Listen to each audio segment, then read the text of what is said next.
Bonjour à tous, je suis Frédéric Véron-Lacroix et je suis très heureuse de vous retrouver dans le cadre de ces petites astuces Raphaël pour vivre au mieux ce temps de confinement qui nous est donné. J'espère vous rejoindre chacun dans vos lieux de vie, espérant que vous vivez les choses le mieux possible. Et j'ai vraiment une pensée pour tous ceux pour qui c'est plus difficile, ainsi que pour toutes les personnes qui sont malades. Alors aujourd'hui, j'ai choisi de m'arrêter sur trois mots magiques. S'il te plaît, merci, pardon. Alors à première vue comme ça, cela peut paraître des mots un peu banals que nous utilisons parfois sans en avoir conscience, un peu de manière non consciente. Et pourtant, ces trois mots, ce sont des mots magiques parce qu'ils peuvent changer la couleur de notre quotidien. S'il te plaît. Alors c'est un mot magique. Pourquoi? Parce que quand je dis plutôt que va ranger ta chambre, mais je dis s'il te plaît, Camille, aurais-tu la gentillesse, pourrais-tu s'il te plaît ranger ta chambre?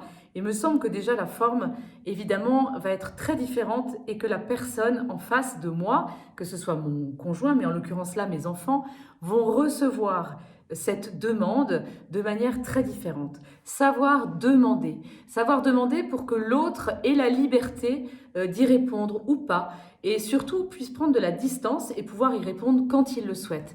Il me semble que ce s'il te plaît permet de mettre du respect dans nos relations, peuvent permettre aussi de faire en sorte que les tensions ne s'accumulent pas et que la maison ne termine pas à la fin de la journée comme une immense cocotte minute pleine de nos colères et de nos tensions.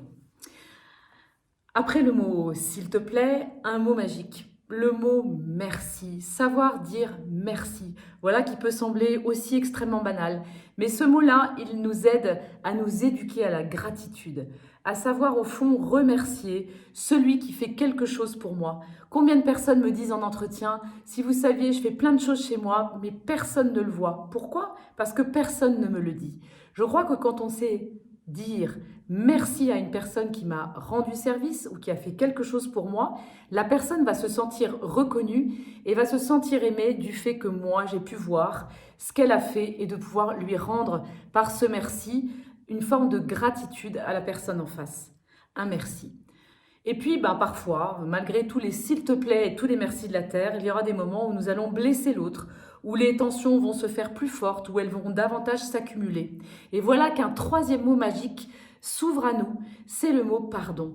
Ce mot pardon qu'on utilise souvent très tard ou même trop tard, ou qu'on laisse ou dont on se sert vraiment trop tard, eh bien ce mot pardon, il est si essentiel et on peut vraiment l'utiliser de manière beaucoup plus régulière. Pourquoi?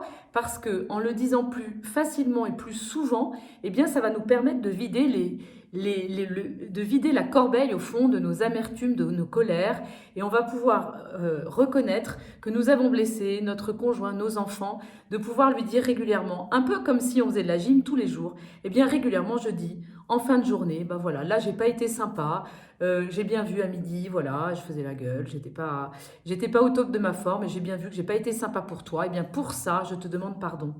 Ouais, le pape nous invite lui aussi à utiliser ces trois petits mots, car il nous dit qu'au fond, en utilisant ces trois mots magiques, et notamment celui du pardon, eh bien nous allons garder, conserver notre paix intérieure et qu'elle sera aussi au service de notre paix extérieure dans nos relations avec nos proches. Alors vraiment, je vous invite toute cette semaine à essayer de conscientiser ces trois mots, s'il te plaît, merci, pardon, et de les mettre au service de vos relations. Je vous souhaite une bonne journée. À bientôt, au revoir.